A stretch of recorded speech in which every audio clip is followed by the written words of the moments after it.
Heather was so excited for her sister, Holly, to have her first baby. It was due Christmas time, a new memory for them all to celebrate at that time of year, and Heather was determined not to miss it. Precious Dominic was born December 23rd, and she was there in Indiana to welcome him, despite not feeling well. She called the day after Christmas that she was in the hospital and was struggling for a breath. She relayed to me that it felt different than cancer. The pain was bigger, energetic, she said.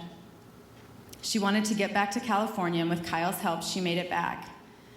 She was experiencing such pain in her right arm and hand that she had lost use of it, and breathing became a meditative practice. I called to cancel our Africa trip. However, she told me she really did want to get her story of her love affair with cancer out. So we made a new plan to go to Terranea and videotape her. As she could not write or travel too far, she needed oxygen to be close at all times. We set that for January 18th. The week leading up to that, I took her in for a brain MRI and full body scans. She was very weak, and walking was a chore, and sometimes even talking. As we waited to be called back for her appointment, she put her head in my lap and said, "Sorry. Thank you. I love you." I told her that I loved her for just being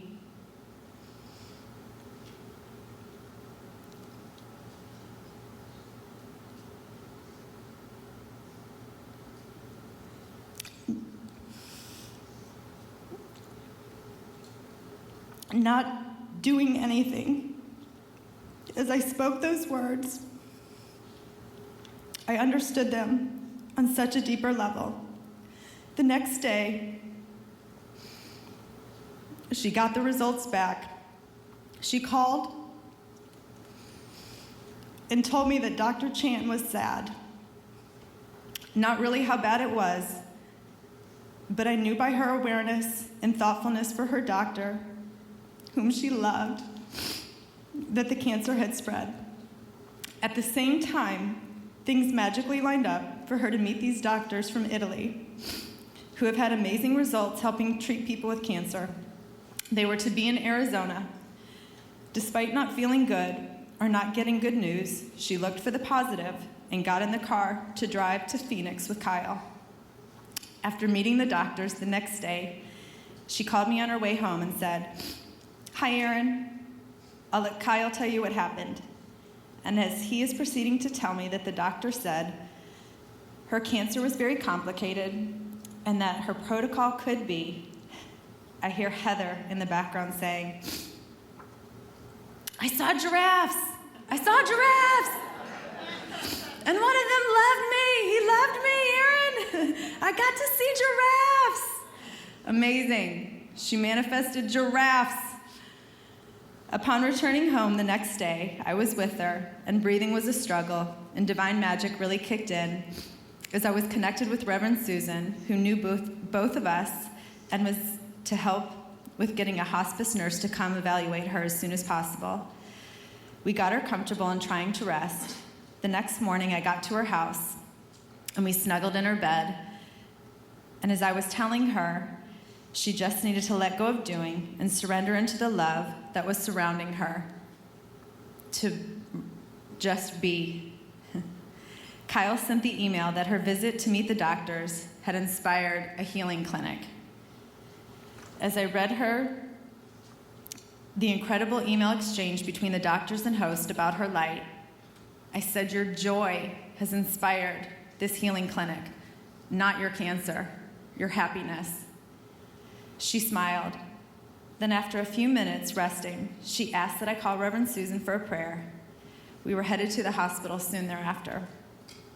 Upon getting her there and seeing her doctors, they said her time left with us was short, and the only thing to do was to make her comfortable. Heather was aware and still full of love, light, positivity, and humor.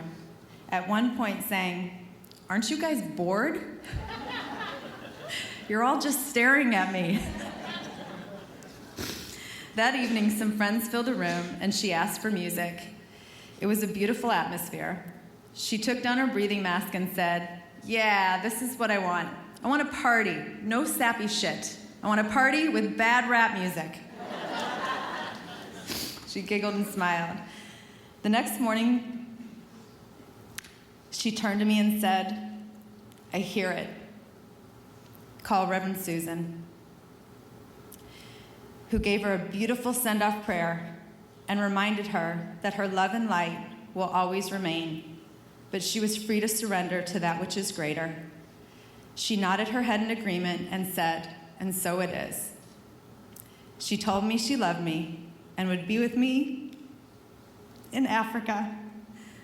She said the most beautiful words to all of us in the room, and at the end sang, we are all one. We are not separate. We are all connected. God is all there is, and God is love, and that she had to go. We watched her take peaceful breaths at the end, which we had not seen in quite some time. Peace be still. Her love and light still remain. Her words and her message of love and trust, not fear and doubt, will live on in each of us. In the New Thinking Healing Center she inspired. No, not a book written in Africa or her message videotaped, but her words are here, her essence and the vibration of loving and being grateful and looking to find the gifts in all circumstances, even cancer, ripples through us and will spiral and radiate out. She developed the ability to see in the dark.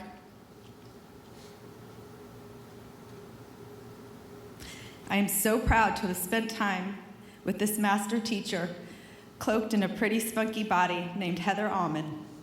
Her dreams will continue to come true. Here is her list we found of 101 things I want to do with this blessing of an incarnation that I have as Heather Almond. I mean, who writes that? Well, we can cross number 54, open a school wellness center.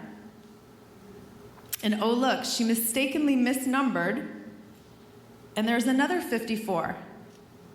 See cancer eradicated by love. I'll meet you at her New Thought Wellness Center.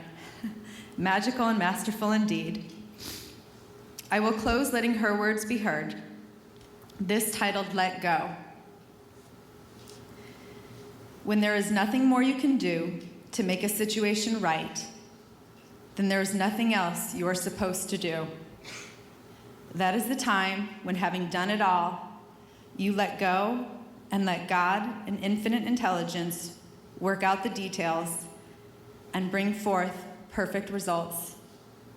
Heather, your life, love, and light are beaming perfection.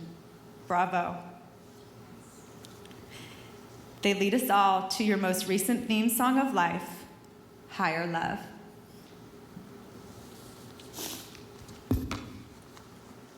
Thank you.